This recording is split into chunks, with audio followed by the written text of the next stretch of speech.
pose a question? Yeah, pose it. Well, this is kind of rounding back to what you mentioned last month. Does melody inform rhythm? Does rhythm inform melody? I felt that the rhythm was informing more of my melody. Is that good? Is that bad? I don't know. But that's what I felt when I was doing it. Man, it's really funny that you mentioned that, because this week in preparation for this episode, I've been thinking more and more about that very question that we sort of wrestle with. And I don't know if there is a right answer. But man, I really feel like if melody can be the priority, then that is the divine path. I don't know. I mean, because you know, for so long we're all taught that rhythm should dictate your melody. But it really, I have to credit Larry Kuntz. When I last took a lesson with him, and he didn't even call it a lesson because he wouldn't let me pay him. I remember.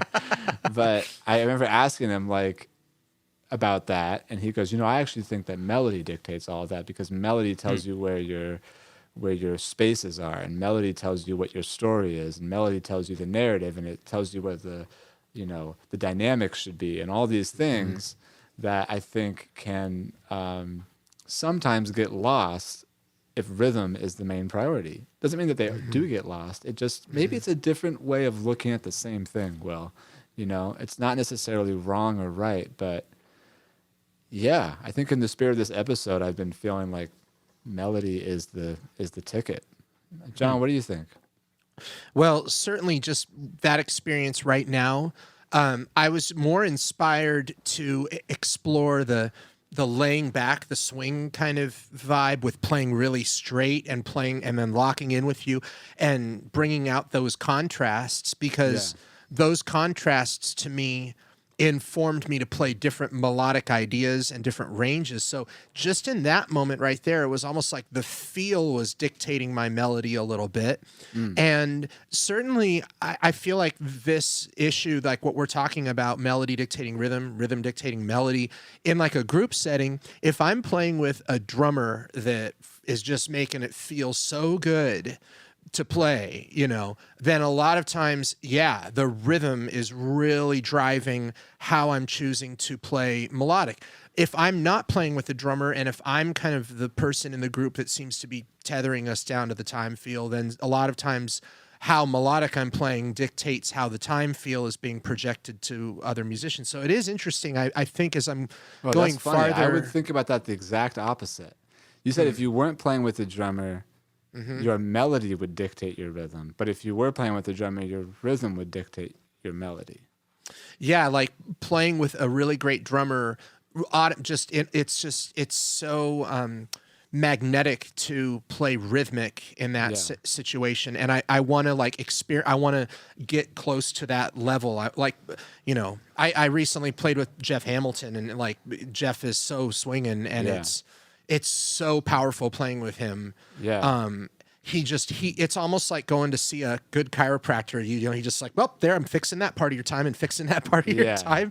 And so for me, in that case, I was playing more rhythmic, and that was really dictating kind of the phrasing and the choices I was playing. And sometimes when I'm in a situation where I feel like I'm the most supportive musician, maybe it's a teaching situation, or I'm playing duo with a new vocalist that I haven't worked with before, then in a lot of times I try to be really melodic and let that kind of drive how I'm feeling the time. So I don't know. It's interesting as I'm going farther into this career, that is definitely a dimension that I was not very aware of 15 years ago. I was just trying to play with good time, and play with a rhythmic concept. But now I realize these are elastic things. These are variables that we can change. And even just right there, that was more of an exercise playing number 2 on there. That was an exercise in contrast of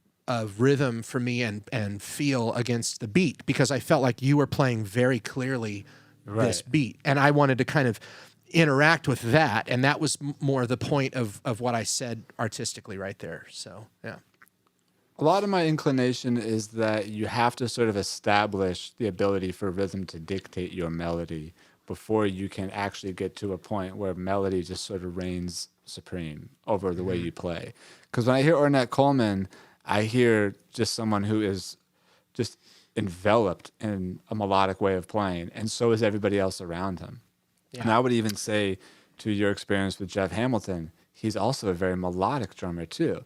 Of course, it's going to feel great, but he's super melodic as a musician. So, Will, I'm actually curious for you to try another one of the tracks. Do you have Sure. them all three queued up? Yeah, should I pick number 3? Can you try number 3? Because part of the issue with number 1, which you may have felt was like locking you up more rhythmically, was it is like the fastest one, and Right, it's sort right. of I was It gave me a lot rhythmically to feed off of. I mean, I was like kind of deliberately trying to punctuate the Yeah. offbeats, and that definitely informed whatever Yeah. crap came out of my fingers. So All right, try the third one and see Okay. if you can put yourself in a place of melody and see if that changes anything for you. here is number 3.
Nice, man.